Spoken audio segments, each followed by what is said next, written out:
In this week's pod, we were joined by Joe Little to discuss the challenges of project managing communications-based train control, also known as CBTC, technology on brownfield railways. Joe is an experienced and accomplished director with extensive rail project management capability gained in a highly regulated industry. He's a project management professional from the chartered body APM. Joe has been instrumental in developing a range of diagnostic and modelling tools capable of being tailored to specific railway networks. This has included the introduction of condition-based maintenance for multiple mass transit CBTC railways in North America, Asia, and the Middle East. Well, Dale, that was an interesting podcast. Learned some things about Joe that we didn't know before. Having worked with him before, I had no idea he was a football coach at Millwall. That was amazing. But yeah, we discussed some quite interesting things, some of the parallels between sports and rail projects, but a bit more closer than I thought originally. I quite liked his analogy about building the factory. I won't spoil it, but really enjoyed that one. How about you? What were your main takeaways? Yeah, I think Joe really brings the emphasis on, experience and getting to site and getting perspective on the projects you're working on delivering, not just sitting behind a desk or computer, and actually getting, to site. And I really like that it's a key emphasis of building that perspective and that experience. But the other thing that we spoke a lot around is, projects don't actually plan to continuously train, learn lessons, time for mentoring, time for learning curves. And so that's interesting as well. So hopefully the listeners can gain something out of that. But as you say, Martin, we don't want to spoil it all. We'll let the listeners make up their minds. So we'll leave it there. And as we keep saying, keep listening, keep liking, and keep paying it forward.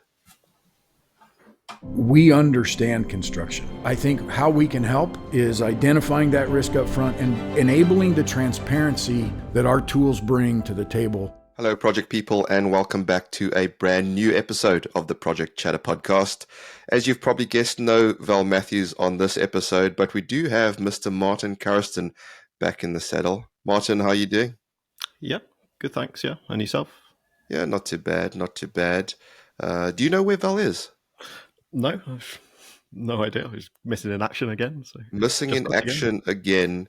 Someone who knows about missing in action probably is Joe Little, because he is our guest today. How are you, sir? Yeah, really well, gentlemen. Good to be here today.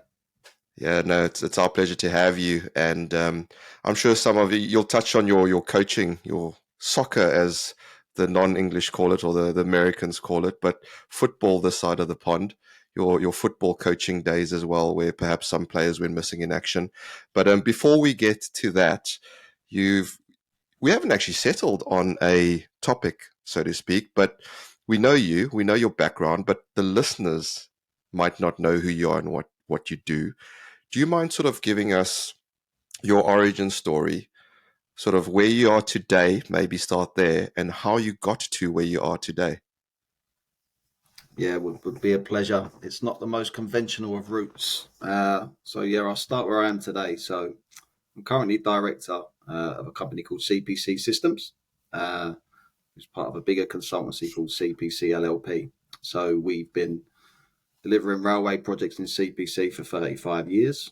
And the CBTC Systems division was formed 8 years ago. And I'll talk you through how I got there. So I found myself working on the Jubilee and Northern Line upgrade almost 15 years ago. Fell out of football. I made my way onto a railway, which is not the most conventional route for probably most of the listeners. Although when I meet a lot of railway people, not everyone planned on landing on the railway and staying, but most of us who land there tend to. So yeah, I've been at CBTC the last 8 years, growing our systems division. And it's all about focusing on delivering railway control systems into the railway environment. And that's been going really well. Prior to that, I worked at Talis, and that's where the Jubilee Northern Line experience was gained. So met some really good people. And I landed in via one of my football connections, actually. So not the most conventional of routes. So my coaching capability gave me the opportunity to go and work on the railway environment. So that's quite an interesting lead in, isn't it? So yeah, long story short, an opportunity came up to be an assistant project manager. I had some good management skills from my football coaching career, and that's how I entered onto the railway. And I found myself delivering signalling equipment room desks and chairs, which I thought was going to be an easy entry into the railway, but I quickly learned that even the procurement of desks and chairs for a room wasn't that easy. So yeah, that was certainly a welcome to the railway as a first gig. So yeah, spent 5 good years at Thales, met some amazing people, delivered some amazing project outcomes for London Underground and TfL, and then decided to kind of replicate what I did within Thales and bring some value to the delivery of complex systems into railway environments. So, prior to landing in Thales, I touch on the coaching, kind of work back to the origin story. So I was a coach at a well-known football club called Millwall, which is a club in southeast London. Really close to my heart. I grew up 5 minutes from the ground as a youngster, and I was fortunate enough there to be their academy manager. So for those of you who are not familiar with football, I looked after their whole youth system, everything from under 18s down to under 7s, I think it was we had back then. So the whole youth program, so that involved looking after the players, the coaching, and the ethos of how we brought young players into the first team environment. I was very young. I was 24 when I got that job, which is pretty unheard of in the football world to hold a job of that level of responsibility. The club took a huge leap of faith, giving me that role. I'm forever grateful to them for that. Millwall sometimes gets a lot of bad press for its fans and such like, but I've only ever got good things to say. It's my club. I've supported them from a young lad, and continue to do so today. The story goes back from there though. So landed that job at 24. I joined the club as a 12-year-old. So I joined their academy.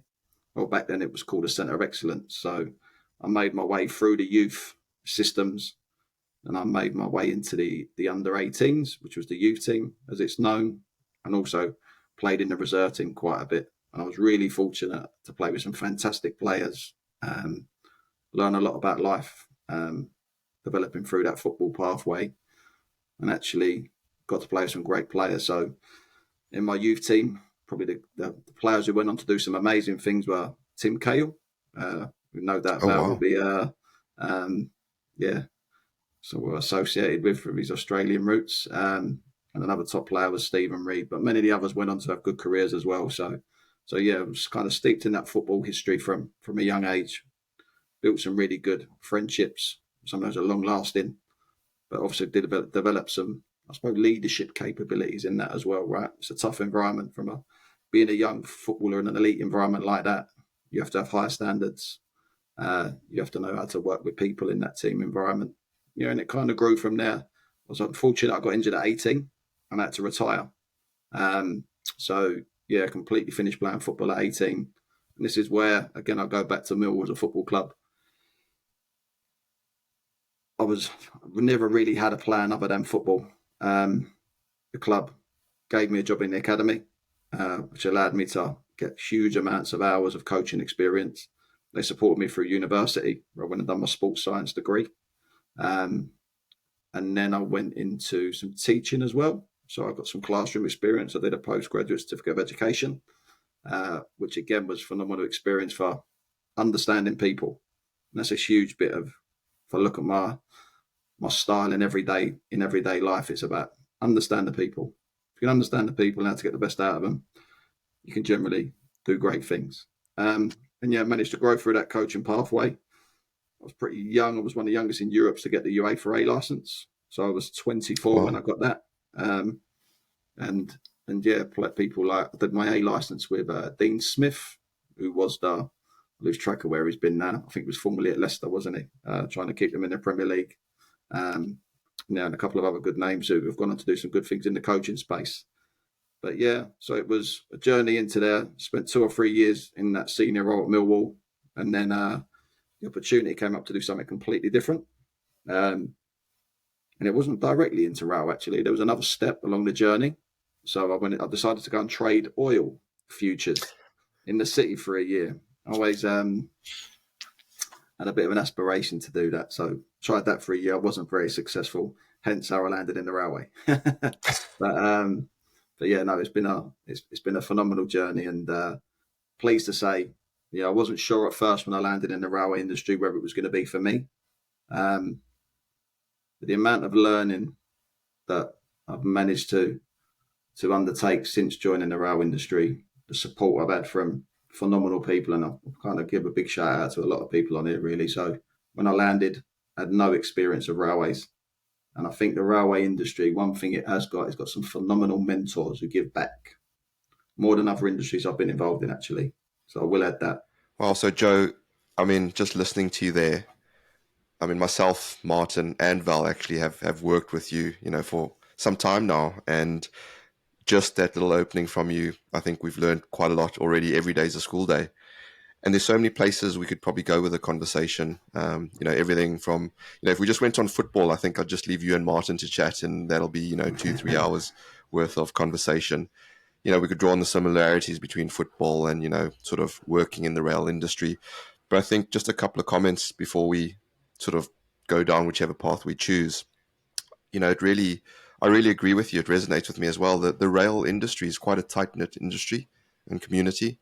And they do look after each other, and at times it can be quite adversarial as well. But it's also like sports matches in a sense, where when you get on the pitch and you're fighting for every inch, and then once you're off of it, you go have a drink and you shake hands and it's okay. Maybe not in Millwall, but in general, I think the competitive edge is there. But then also the peculiar thing we spoke about the rail industry as well is that, especially the nature of work you did or are doing, is that it's quite challenging in that it's a live operational railway that you're trying to upgrade.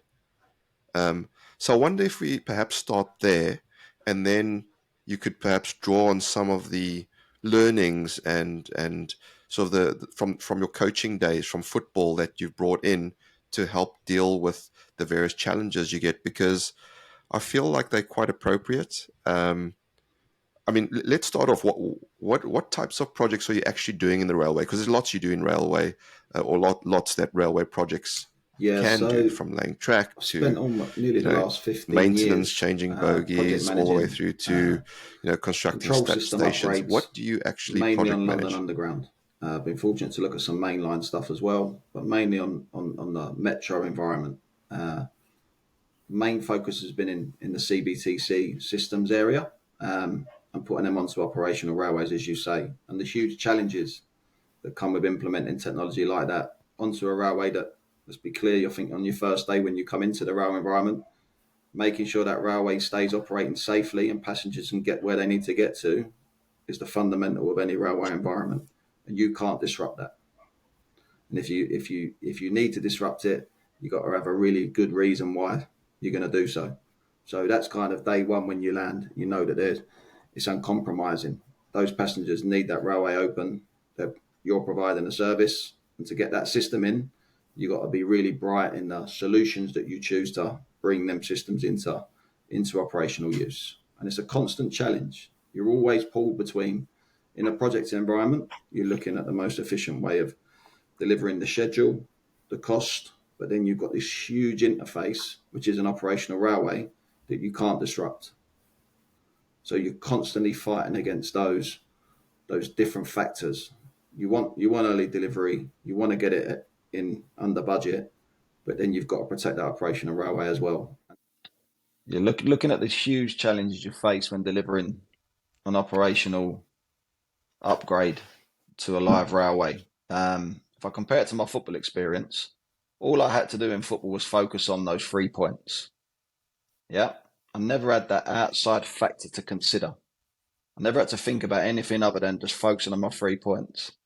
With these upgrades, when you're going into that operational live environment, there's always third-party stakeholders to deal with, whether that's people who are granting you the access, whether that's the passengers who you want to find to make sure you cause minimal disruption, to the subcontractors who are working for you with the amount of time you're giving them.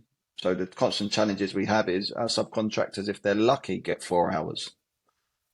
God forbid if someone else tries to work in the same area because you haven't booked exclusive access and your productivity goes down. It's a nightly battle to make sure that your contractor can go out there and deliver the value that they want to deliver. I'm convinced no one in the railway doesn't want to deliver maximum value, because you're always dealing with these third parties who are protecting the railway, right? It can be frustrating, but you need to be able to understand the other side of the fence where different stakeholders need access. It might be safety critical maintenance that needs to be undertaken.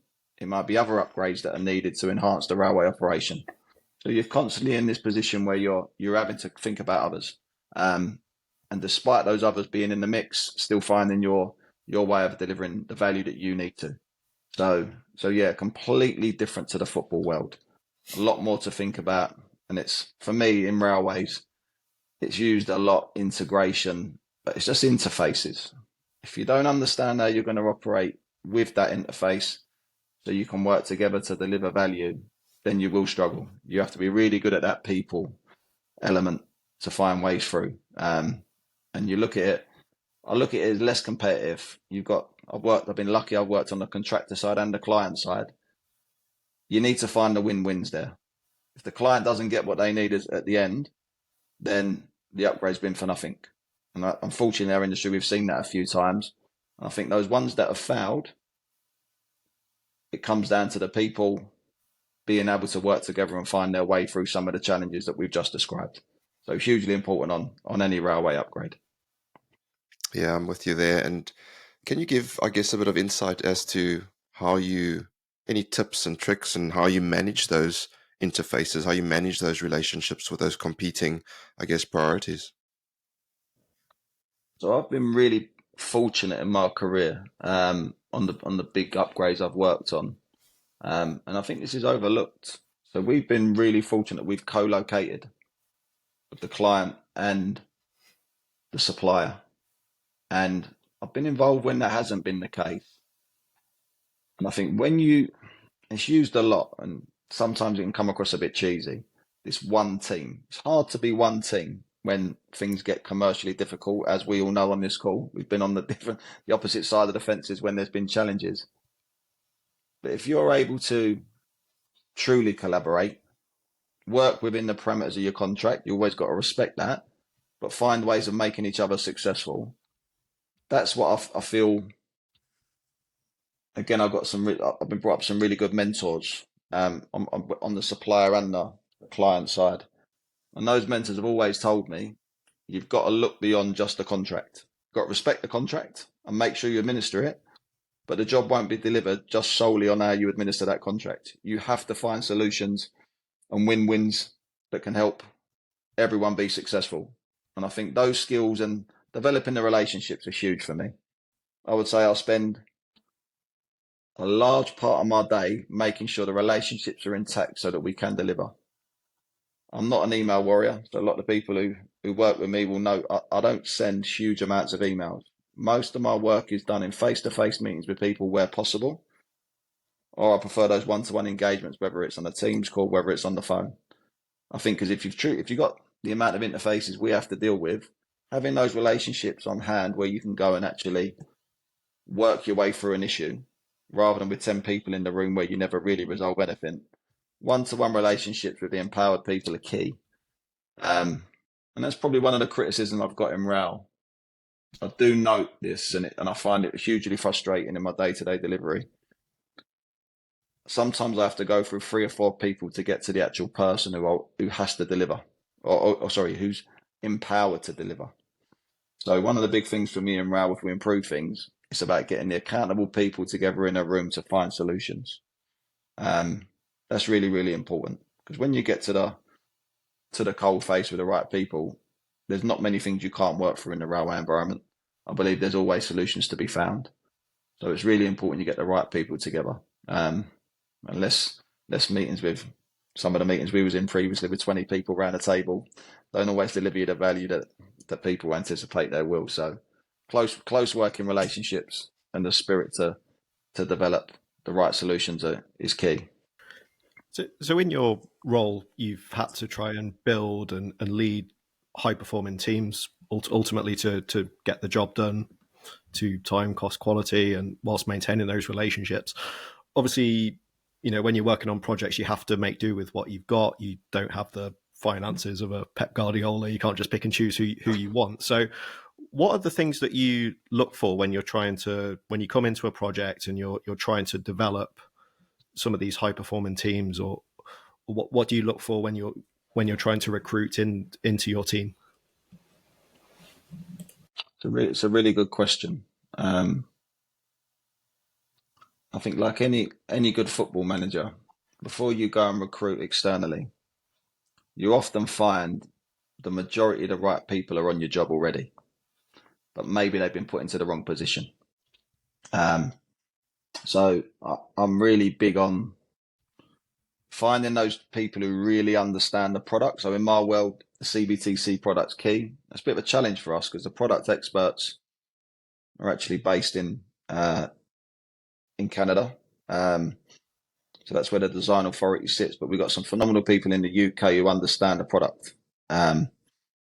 So being able to find those people and put them in a position where they can truly influence the outcomes is key. And then partnering those experts up with people who understand the other side of it, which are as you mentioned, the time, cost and quality elements. If you can build those relationships between the PMs and the technical authorities to come up with the right delivery strategies, that's where, for me, the magic happens. And it's hugely important those relationships are developed. So I would, so kind of final bit in answer to your question, find the right people internally first, make sure if they're there, use them and put them in the right position where they can influence.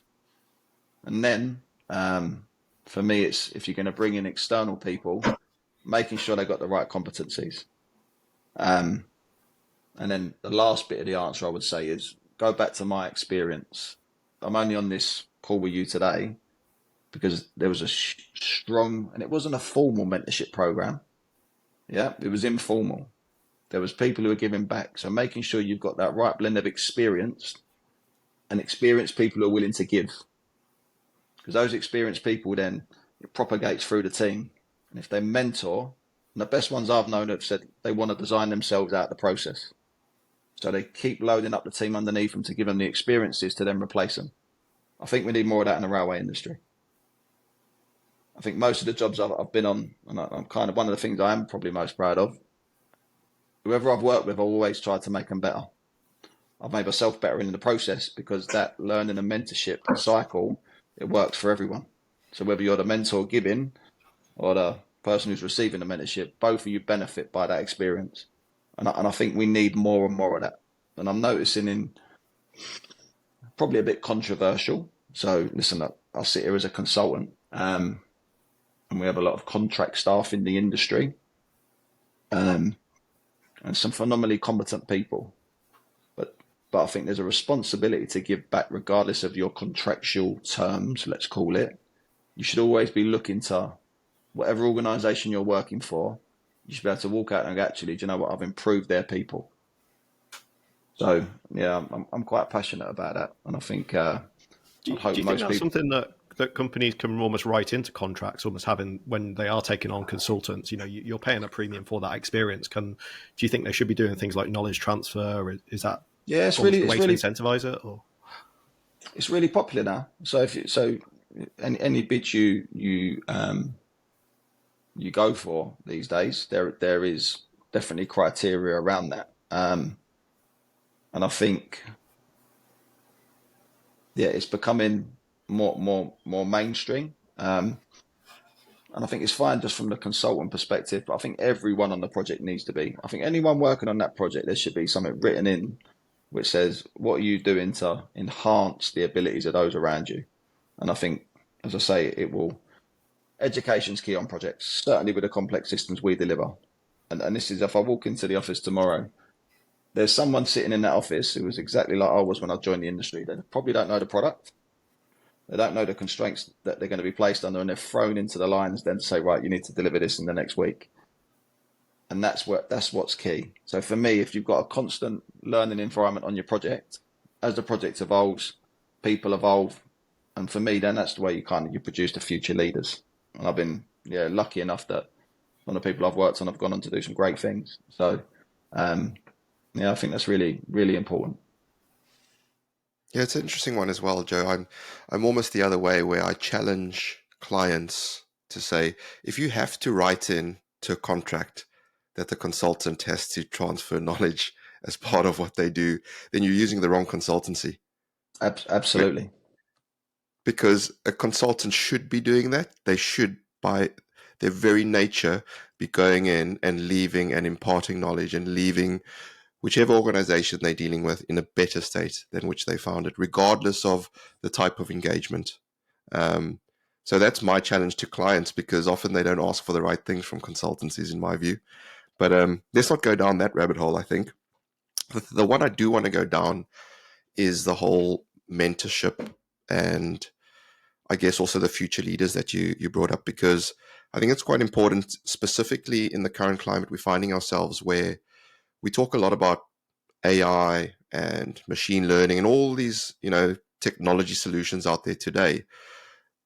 But I think we're losing track of people in the mix. And, if you look particularly in the past few years, those that have entered the industry, and we've said this, a few pods, they lack the ability, I think, to socially interact at work, because they've sort of joined work post-pandemic.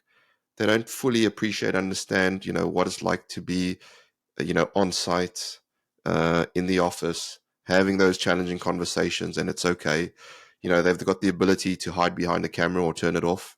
And so how do we build leaders for the future? And also, how do we make mentors available? Because it was easier when people were together, I think, to go, hey, look, this is the direction you want to head in. There's that person over there. You can grab 5 minutes with them once a day, a week, and it's no bother. Now it's sort of trying to set time aside. It's a bit more structured.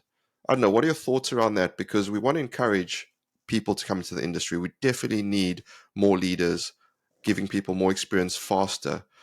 Do you have any thoughts around that? And I particularly think back to when you're describing your route in football. And it certainly sounds like you were given the right opportunities at a very young age. And so how do we pay that forward? So the best example I can give. So let's touch on the technology for a second, because it's relevant. So the development of the Teams app transformed our ability to work remotely, and I think it's been a huge positive change, which has enabled people to work more efficiently. So I'm a massive supporter of Teams, and kind of just the whole video conferencing capability. But you're absolutely right. For new people coming in industry, I'm passionate about how they develop their kind of, as you say, those personal skills and the site-based skills. You only learn by doing. So Good Friday, over the Easter holiday, I was on site with a couple of my staff. We had a big job. It was like 1:30 in the morning. We're at the famous Neasden depot. And on a Good Friday, do I want to be in Neasden depot? Definitely not. I've got 5 kids at home who are looking forward to the Easter holidays, and so I'm on site. Did I absolutely need to be on site? Probably not. But from a mentoring perspective and a leadership perspective, it was vital that I was there. And by taking people along with me, they get to see the work that we talk about every day in the office. They get to be amongst what I call the real delivery people, the people who are out on site implementing all of the this was a test and commissioning shift. You know, the test and commissioning of the system we've spent probably the last 3 years putting in the ground. So understanding the challenges those testers face, the time constraints, the pressures, the interface with a maintenance organisation, are you going to get it back in time, and all that good stuff. You don't get that from being on a screen. So the mentoring for me is about, if you're a leader and you think it's only going to be done via on screen, I think that's going to be really hard in our industry. Might be different in others, I don't know. But certainly football, you're never going to be able to do that. But face-to-face time, on site, watching the work is vital, because that's when you get your real learning. So yeah, I think that's really important, and I think the more you get leaders doing that, being on site with their teams, the more you're going to see the future leaders come through the system.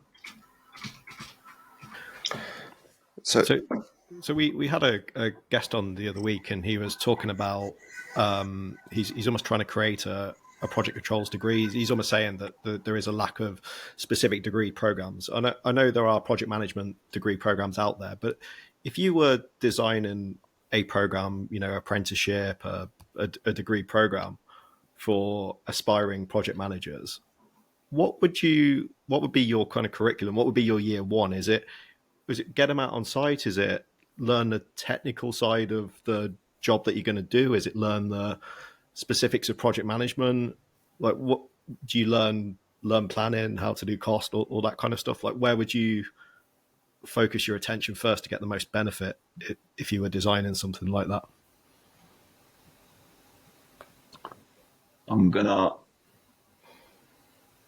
I think it's very specific to the industry. So the project management profession can be generic. Yeah. So there's a lot of generic skills, and you can train in the generic application of project management. Yeah. And I think there's some phenomenal courses, whether they're degrees, whether they're going for your chartership via the APM and going through that route. There's multiple routes to be able to develop your technical competency in project management. It's something I'm really passionate about, actually. So I've managed to do that theory, and it gave me a fantastic grounding. But the application of that theory into your environment is key. So if you transfer from, call it aviation, into rail as a project manager, I'm having some conversations of that at the moment, and vice versa, I think there's got to be a level of respect for the domain knowledge that you need to go and do the hard yards with. So there will definitely be some cross-pollination between the different industries, but that domain knowledge is key. So go back to my point about being at Knees End Depot at 1 o'clock on a Good Friday morning. Yeah, I'm building that domain expertise. I'm meeting the stakeholders. I'm understanding the constraints of my environment. And we kicked this off with the constraints of rail. Yeah. Again, you can't learn that by reading the document. You can stand in as many seminars as you want and listen. Until you see that for yourself, you're never truly going to be able to create a program that's realistic. So for me, that's really, really important, and it's something I've been talking to. So the Institute of Railway Signalling Engineers. So I'm a project manager who works within signalling. So I'm working my way through the IRSE exams. And I'm getting a lot of questions back from, why would you be studying that? You don't want to be a signalling engineer. And I'm like, that knowledge allows me to deliver my projects better. So I'm getting an insight into the signalling engineer now, who's telling me how long they need for design and what their constraints are. So I've now got more of an appreciation of the true domain area I'm working in. And it's vitally important. I think if you're going to be, as I say, this is kind of for me now. I've kind of always had aspirations of doing different things, but I've locked in now on the signalling element of it. The industry for me it achieves phenomenal things. Despite the bad press it gets, it achieves phenomenal things. Like, I'll get on the Jubilee Northern Line, I'll get on the DLR, look at the 4 lines that we're upgrading currently. You get on there, the performance is amazing. gets you where you need to get to much faster than the legacy systems ever could. But the products are amazing. This is just metros. You look at the main line and what's coming there is really exciting also. But I think it needs more, certainly from a project management perspective. I think an alignment between the Association of Project Management and the IRSE could transform the industry. Because the more you get the project managers understanding the domain knowledge and how the people who work in the industry have to operate, it's like your testing commissioning. Prime example, you ever work with a tester? I remember it was one of the most difficult conversations I've ever had, asking the tester, why do you need that amount of time on that shift? And the look I got across the table, it was uncomfortable for me, right? But so the way I earned the respect from that tester was I went out on the shift with him and understand the constraints they're under. And if they don't put things back after their test, what that means the next morning when they're watching those first trains go through and the passengers are on them. But then I start to understand the key things that are driving my schedule. So can I get them a closure where they can achieve maybe 10, 15 hours shifts within one weekend closure, and then trying to make a business case for that against stopping people traveling around London. All of those things, like you start to get a greater appreciation of the true cost of delivering a railway upgrade. And the fact that tester's got a license, and he's been entrusted by that Institute of Railway Technologies to make sure he does things in the correct way so that passengers get there safely and he doesn't create disruption on the railway the next morning. So he protects that license because that's his livelihood. And you need to understand that. Going away in a room and going to a tester, there's your schedule, definitely doesn't work. You have to work it from the bottom up. And that's the key. The more you can understand from the ground how to build, the better. And that's why I think, go back to your question, apprenticeships, massive support with those. My nephew is doing an apprenticeship in quantity surveying and he's been working on jobs since day one. He's got a huge edge over the ones that have come out of university and they've never been on a job. He's learnt from bottom up. And I think if we can get more of that in the industry, I think it will make the industry better. Yeah, I agree with that. And it's interesting listening to you there because you place a huge emphasis on experience, and I agree with that. It's that application of what you've learned, the theory which you've picked up in the classroom, and how you actually apply that. Because if you think about it, it's vanilla theory across the piece, but then every project has their little quirks that you've got to account for. And so it's quite interesting. But one of the things that I've been trying to formulate in my head, Joe, because I like to compare sports as well with projects and what can we borrow from them, is, well, there's one thing that you mentioned there, sort of the way to get, there's an acknowledgement, right, that to get match fit, you play matches, right? You can't train and get match fit. You have to play matches. So that's great because you're going to site, and I guess that's my equivalent of getting match fit, is you're actually experiencing what's going on. So you're gaining that experience. But the week of training before a match, getting ready to face a certain opposition or, play in a certain way with certain tactics, is there an equivalent training pitch that we could sort of have when we're delivering projects? Because I struggle with that piece, because if you look, and my borrowings from rugby, naturally being South African, if you're playing the All Blacks versus playing England versus playing anyone, you're going to have a different tactic when you go out. So you're going to train differently during that week. Is there an equivalent in projects?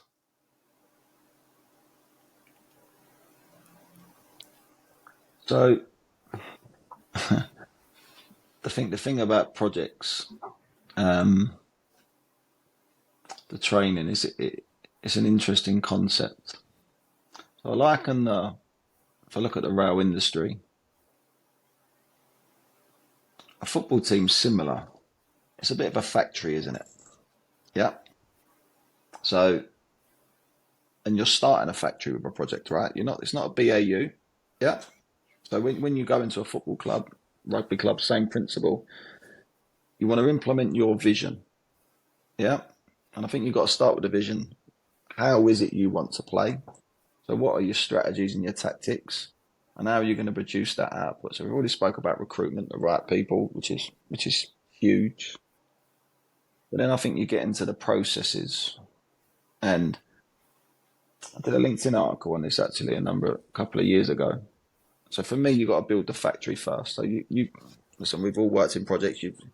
From day one, you've got to have that schedule that you've signed up to and what your working assumptions are. But for me, the first, depending on what the scale of the project is, but validating those assumptions in the field are key. Yeah. So the training ground for me in the early days of a project is, if I said I'm going to design 30 assets a week, yeah, can I just do one a week that gets through the sausage machine in the right way? Once I've done one, let's learn from that one and then scale to 30. What I find in my experience of these big projects is we run at 30 and make loads of mistakes, and we've got to go and repair 30. So again, going back to one of my first experience on a railway was the first article inspection of a new product. Yeah, because if I put my project controls hat on here for a second and with a schedule focus, validating the assumptions that schedule are built on are key. So is your factory set up to be able to produce the outputs you need?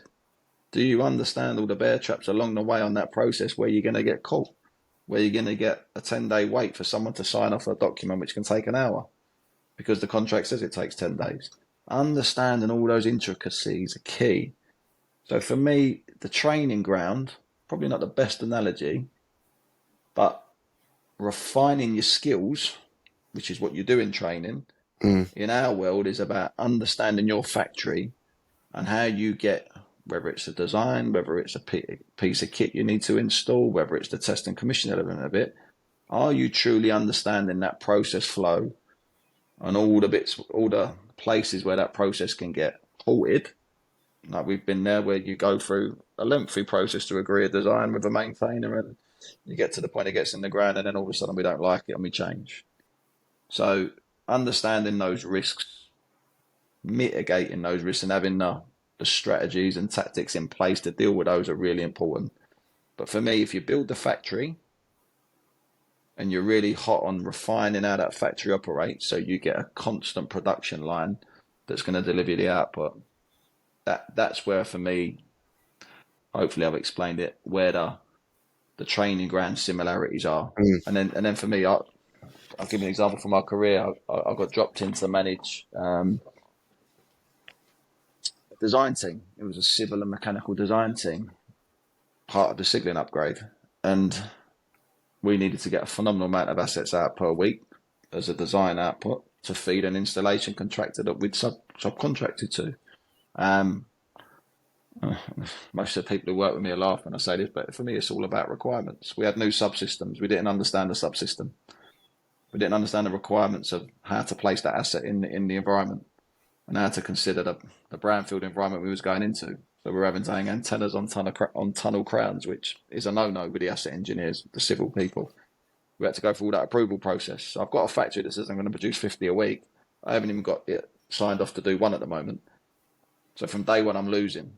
So how do I get the factory set up quickly to then catch up? So all those challenges, so you train on the job is what you have to do. But you have to have the end goal in mind of how it is, go back to football, you want to play and the steps you've got to go through to build that competency within the team to be able to implement your vision. And those skills, again, they're not in a manual. So if you're the project manager responsible for those outputs, you've got to understand the civil asset engineer's requirements for whether he's going to allow you to put something in his 150-year-old tunnel. Yep. How do you agree that? So he's going to want to see a risk assessment. He's going to want to know that competent people have been and assessed the asset to make sure it's in good condition. You've got to look at the inspection records on that. You started all those bits together, that's just to get one asset in. I had 300 of them. And that's my point about learn to do one and then scale. And that's how your people train and they develop those skills. I think the tragedy with rail, which is, so my family run a mechanical and electrical contracting business. And it's not entirely, but there's a lot of click repeat. Similar environments, it's a commercial, mechanical, electrical builds. And they learn lessons in this lot of repetitive business and they work through and they get.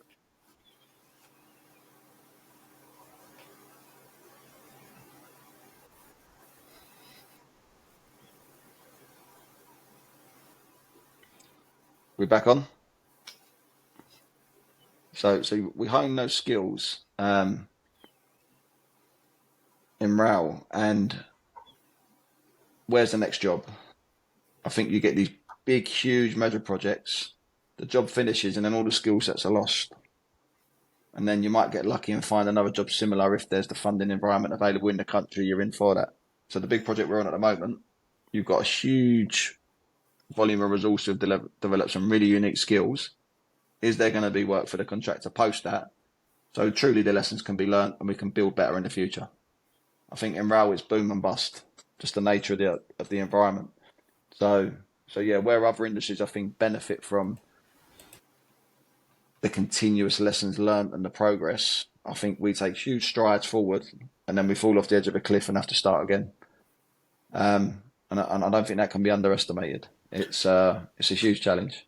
How would you, in an ideal world, how would you try and get around that? You know, the lessons learned is one of the buzzwords on projects, but my experience, I've never really seen it done well. And, you know, they may be in a Excel spreadsheet somewhere, but how can we really learn those lessons? Because projects are still overspending, they're still behind schedule. You know, you look at the data from all the major infrastructure projects, we don't seem to be learning. There might be some, you know, optimism biases in there, but in an ideal world, how would you try and learn those lessons on, let's say, signaling projects? I think the recruitment's huge. People, listen, you can do as many lessons learned workshops as you want and put stuff in spreadsheets and for people to read through. I think you need to be targeting the people who have done previously what you're intending to undertake. You would in any other industry.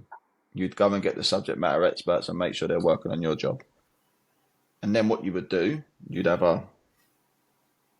them in your senior positions, and part of those top people coming in, you'd use them to grow your future leaders from within. Goes back to the point at the start. I don't think you can manufacture lessons learned. You need to get the people in who have got the experience, proven experience as well. And listen, no doubt we've worked with people who say they've been on the jobs, but I think when you're bringing someone in, the specifics of the job, you have to test that. Where are you going to add value, and making sure that they can come in and bring that value to your project. I think that's really, really important if you really want to develop lessons learned. But the challenge with that might be a hard sell to some management people. You know, those people come with a premium. Ultimately, it's worth it. You must have fought some battles over the year trying to justify some of those costs over a longer term, you know, paying the premium for that experience. There's probably a challenge in there somewhere, I imagine. There is, but you're not talking big volumes here. I think sometimes it's where we get it wrong. Go back to my point. If I land on a job, I can guarantee you there's some pretty good experts on that job already. They might just be in the wrong position. If I look at some of the clients I work with, they could go anywhere in the world and deliver value. Their knowledge is phenomenal. So I would say, yeah, you haven't got to go, and if you bring the right people in with the right motivations, I think it pays for itself tenfold, because they're going to develop your people. And if you're an organisation who's trying to create a legacy, then that's going to bear fruit in the future as well, isn't it? So I think be very targeted with who you want. And then listen, if it's a true project environment and there is an internal capability, that's a different story. But I think it's definitely horses for courses. Depends on your individual project, what your aspirations are as an organisation. Are you intent on building your own? If you are, you got to make sure those mentors are there. Now, whether they're internal or external people, I'd be agnostic on that. I just want my people working with the best, so I can grow that next generation. And again, I was really fortunate. Make no bones about it. I would not be sitting here today having the experience I've got if I didn't land in an environment which kind of had those top people who were mentoring freely, right? Not instructed to, freely given away. And I think if I look at the the best people, they do that as a matter of course, right? So yeah, that's how I would probably answer that question. It's a fair way to answer it, because I mean, the key driver to why Val and I started this podcast is we felt we were very fortunate with our mentors around us that, you know, freely gave to us, and so this is our way to pay it forward to everyone that wants to listen. So it does really resonate with us, and it's interesting listening to you talk about training, talking about mentorship, talking about lessons learned, and I think one of the major failings we have across all projects is we don't actually plan to make space for learning. As you say, you know, you start off with one and you want to scale up, and then you get the economies of scale because you get the efficiencies. But that's not how we plan to deliver projects, right? And so inevitably what happens is you learn all of your lessons at the end when all the risks happen, because you just kick the can down the road. Yeah. Where if you actually learned those up front, your economies of scale means that actually you should then learn faster, sooner, quicker, make less mistakes near the end, and then, you know, let's test the hypothesis. I don't know which project out there, mega project, is happy to test the hypothesis of making all the mistakes in the beginning and then having smooth sailing for the remainder, however long that tail might be. But I wonder, do you have a viewpoint on how we potentially start projects better, particularly complex projects? Because the ones, or the one, you know, the few that you've worked on, and I say few, but they've been over many years and they're very complex, right? Large mega projects. They're not just complex from a aspect of they're live and operational. You're dealing with different teams in different countries, different cultures, different time zones, trying to coordinate this all, multiple layers of supply chain. How do we make the time and space for us to learn upfront on projects and plan better to have that space for the mentoring, the coaching, the lessons learned, the training, etc.? Because often if you did that, I think people wouldn't sign off a project. Yeah, if you're the sponsor and you're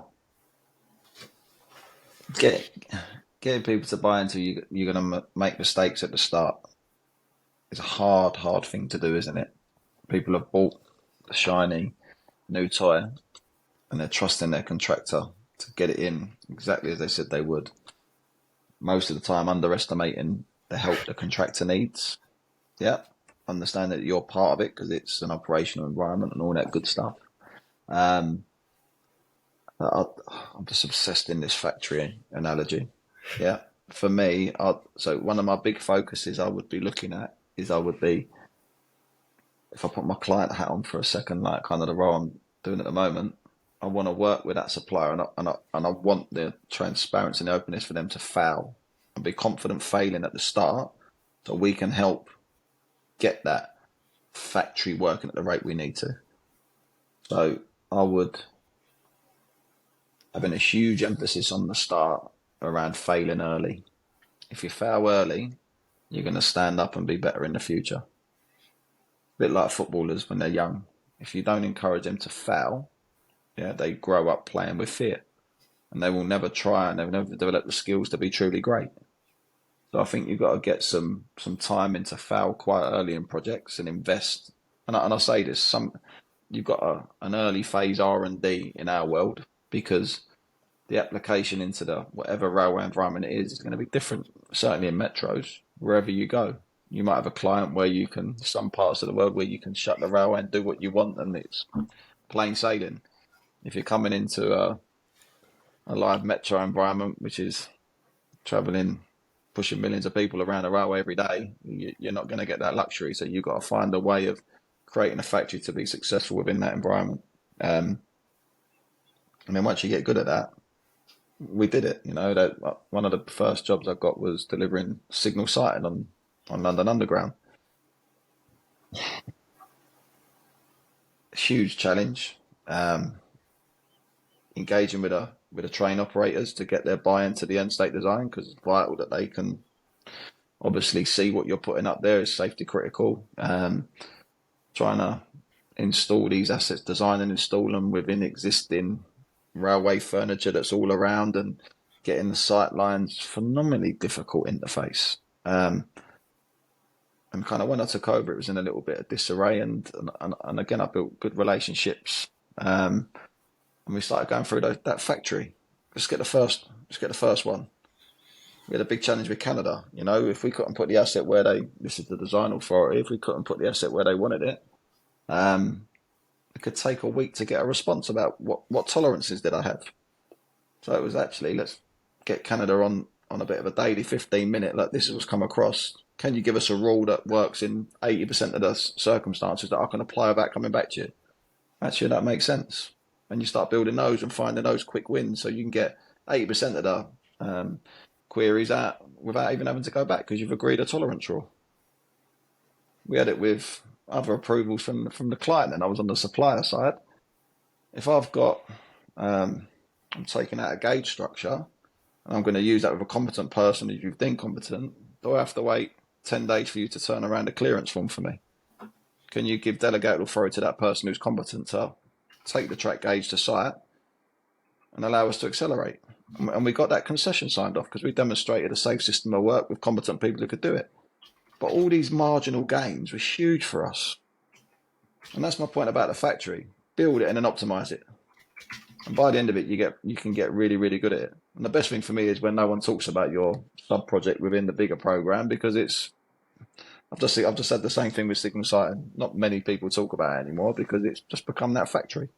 So it is possible to do, but you have to invest in it. Yeah, it's. I agree with you. It's a really, really tough message to deliver, to say, yeah, we're going to fail a lot in the beginning because we've never done this before. But it's the truth, right? And there's a lot of bureaucracy and politics at play on projects, particularly large projects, and it's a challenge to get around those. And then we have to go and deliver to what's been promised, and it's a tough ask, and it creates quite an interesting environment, specifically when commercials come at play. But I don't want to go down the whole route of commercials, etc., because we would probably be here for days talking about that, Joe. Definitely. Yeah, but I guess looking back on your illustrious career to date, is there anything sort of, looking back that you changed, not necessarily for yourself or your career, but that those starting off in their careers in projects, delivering projects, that you'd give them advice on, to say, hey, look, you're starting out. These are the things you need to look out for, and maybe specifically those looking to get into rail.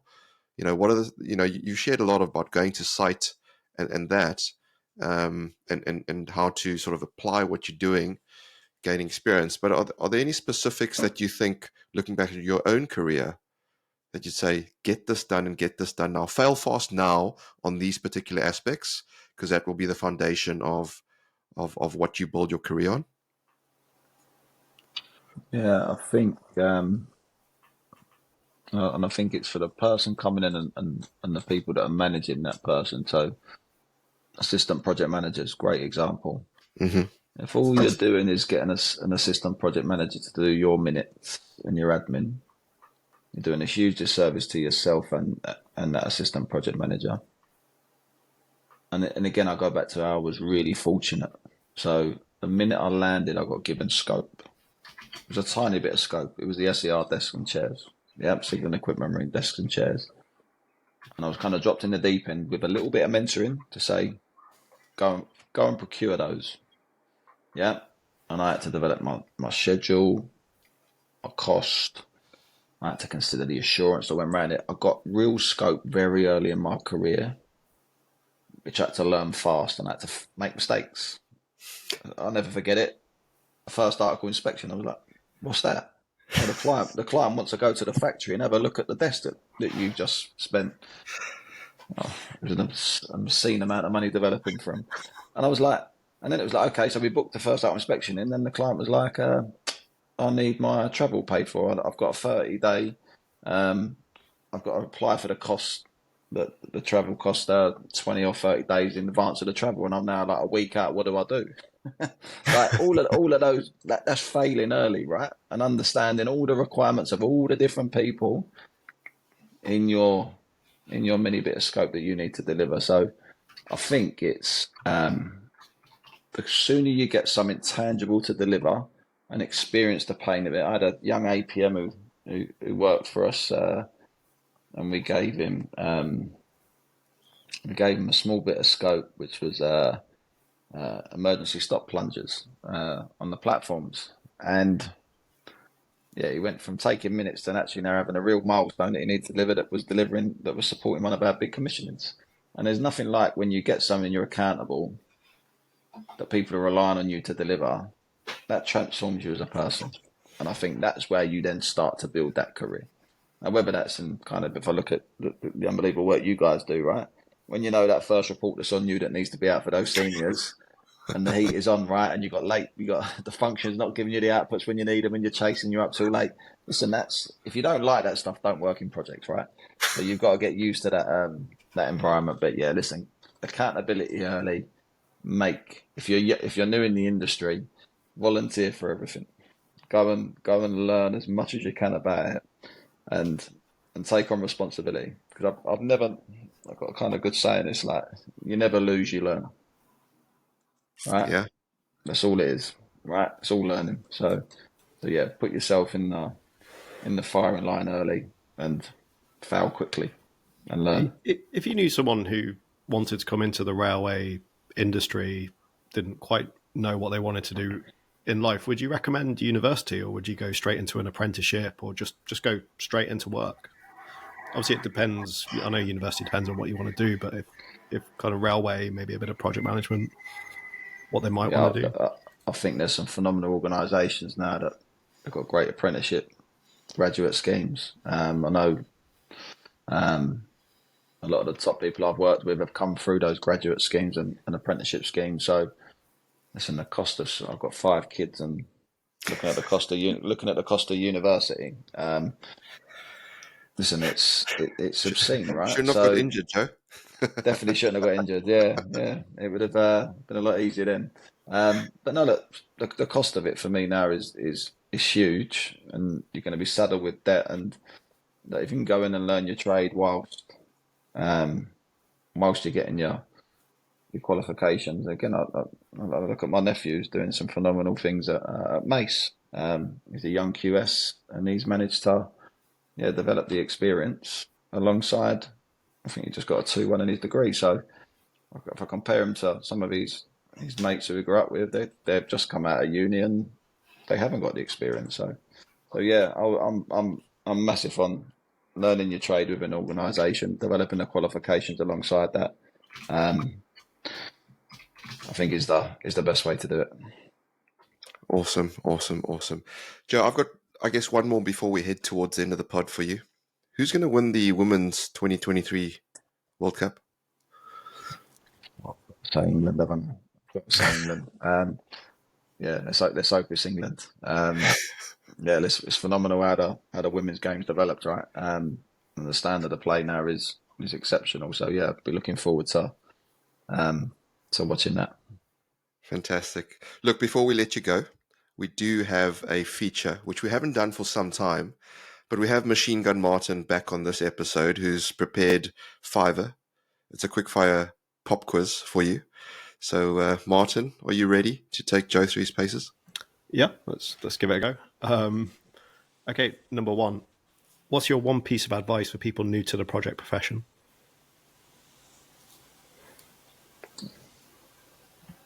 Get some scope early and deliver. Biggest misconception about project management?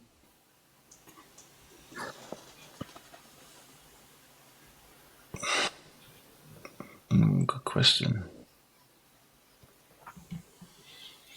Sorry, say the question again. What's the biggest misconception about project management? So the project manager knows everything. 3. Are good leaders born or made? Made. What would be your book recommendation to our listeners? How to win friends and influence people. Brilliant. Great. And lastly, if you had your time again, would you go straight into project management, engineering, sports, something else? Oof. I would do exactly what I've already done. I would start with my passion, which is sport, and this is what life is, right? You got to see where it takes you. So, yeah, as much as there's been some challenges, I wouldn't change a thing. Fantastic. And I wouldn't change anything for you because we wouldn't have crossed paths, Joe. And it's been an absolute pleasure to kick the tires with you. I feel like there's more we haven't covered yet, but so we'll have to get you back to see what else there is. Maybe perhaps, I don't know, after a major football tournament or something major being delivered, on 4LM or something, and do the comparisons between those. But it's been an absolute pleasure to have you. It's been a long time coming. I know we threatened to have you a little while back, but, clashes didn't allow. But yeah, before we let you go, are there any final thoughts you want to leave our listeners with? Final thoughts. So, I would say, give freely, no matter what level you're at in an organisation. If you give freely, I've never seen anyone lose who gives stuff away for free. I love that. Absolutely love that. Give freely, folks. And if you like what you've heard, give this episode away freely on your social media as well. Get the word out there. What Joe's discussed with us on this episode is hugely interesting, important, especially for those aspiring project managers looking to get into not just the rail profession, but project management as a profession. And reach out to Joe. Joe wants to give away freely as well. He doesn't have much time, but I'm sure, Joe, you'll give away some of your time. But it's been a real privilege and pleasure to have you on the podcast. So thank you very much. Thanks, guys. So there you have it, folks. That is the end of this episode. But as we said, if you do like what you've heard, please do help us pay it forward by sharing a link to this episode on your favorite social media. Once again, a massive thank you to our guest, Joe Little, and thank you all for listening. Till next time, we say stay safe, be disruptive, and have fun doing it. From me and Martin, it's bye for now.